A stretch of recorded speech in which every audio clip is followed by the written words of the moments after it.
NEET 2016 का question है, easy question है। इस क्वेश्चन में क्या बोला गया है, a parallel plate capacitor of area A, plate separation D and capacitance C is filled with 4 dielectric material having dielectric constant K1, K2 and K3, K4 as shown in the figure.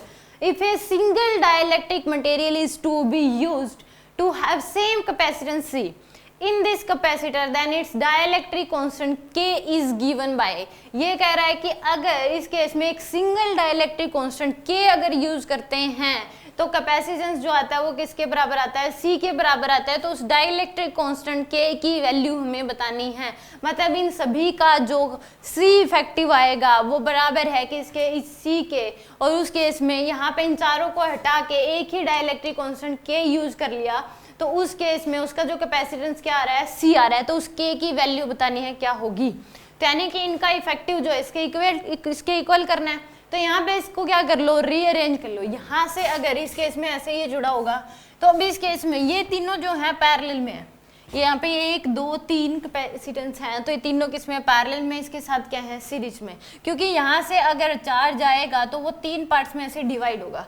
Charge आएगा तो क्या होगा, ये 3 parts में divide होगा। अगर कहीं पे भी मान लो कि अगर ऐसे रखे हुए हैं पेन्स मान लो, तो यहाँ से अगर चार्ज आएगा तो वो 2 पार्ट्स में डिवाइड होगा, तो वो किस में है, पैरेलल में है। अगर ऐसे रखे हुए हैं तो क्या है, सीरीज में है।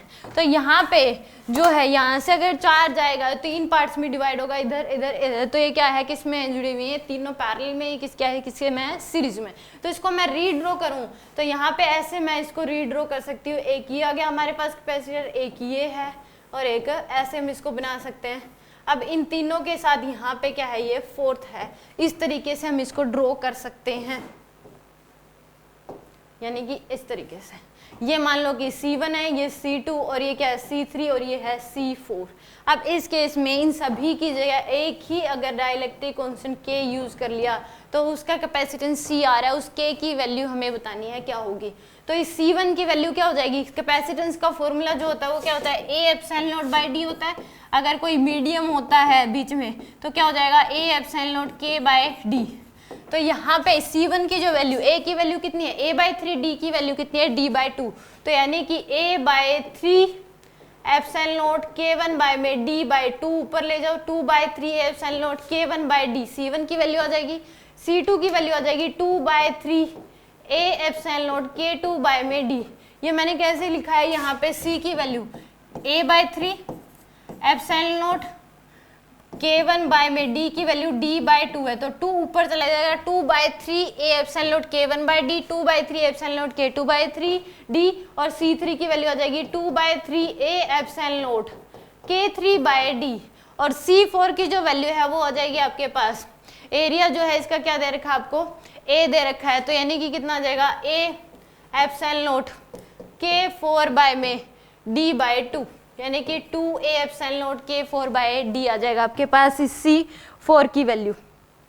ये आ गया आपके पास। ये तीनों किस में, पैरेलल में, और इसके साथ क्या हो जाएंगे, सीरीज में। तो यानी कि 1/C इफेक्टिव इक्वल टू क्या हो जाएगा, 1/C1 plus 1/C2 plus 1/C1 C3।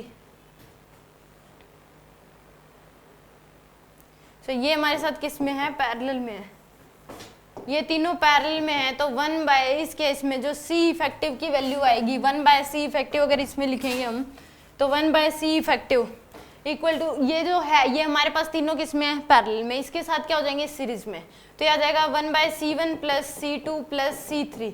इन तीनों का जो कंबाइंड आएगा वो क्या आ गया, मान लो C5 आ गया हमारे पास। इन तीनों का इफेक्टिव क्या आ गया, C' आ गया। अब वो C' इसके साथ क्या होगा, पैरेलल में, इसलिए मैंने इन तीनों का combined 1/C1 plus C2 plus C3 लिख दिया, प्लस 1/ में क्या कर दिया मैंने, C4। क्योंकि अगर पैरेलल में होते हैं तो हम डायरेक्ट करते हैं C1 plus C2 plus C3, तो ये मैंने इसलिए यहाँ पे लिख दिया। इन तीनों का इफेक्टिव आ गया मान लो C1 plus C2 plus C3, और C4 के साथ क्या होगा, सीरीज में, तो उसके लिए क्या कर दिया, 1/C1 plus 1/C2 plus 1/C3 plus 1/C4। ये मैंने यहाँ पे लिखा है।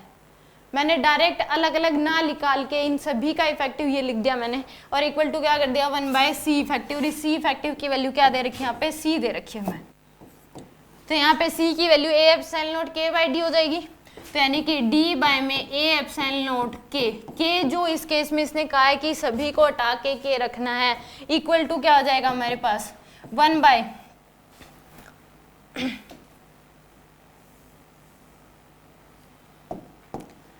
बाय C1 की वैल्यू जो है वो कितनी हमारे पास 2/3 A epsilon nought K1 by D plus 2/3 A epsilon nought D K2 plus 2/3 A epsilon nought K3 by में डी और प्लस में 1 बाय में 2 A epsilon nought K4 by में डी।